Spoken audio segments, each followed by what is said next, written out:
It's essential that we stop terrorists from getting the tools they need to carry out the attacks. And that is especially true when it comes to assault weapons like those used in Orlando and San Bernardino. I believe weapons of war have no place on our streets. We may have our disagreements about gun safety regulations, but we should all be able to agree on a few essential things.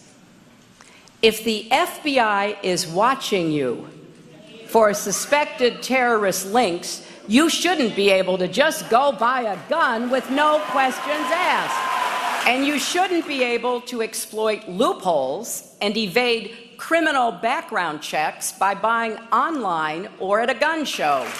And yes, if you're too dangerous to get on a plane, you are too dangerous to buy a gun in America.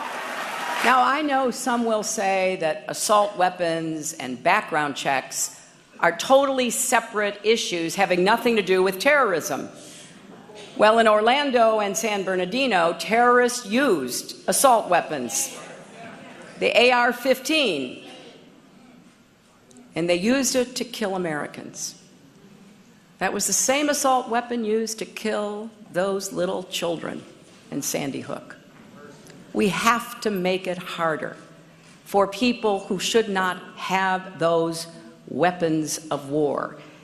And that may not stop every shooting or every terrorist attack, but it will stop some, and it will save lives, and it will protect our first responders.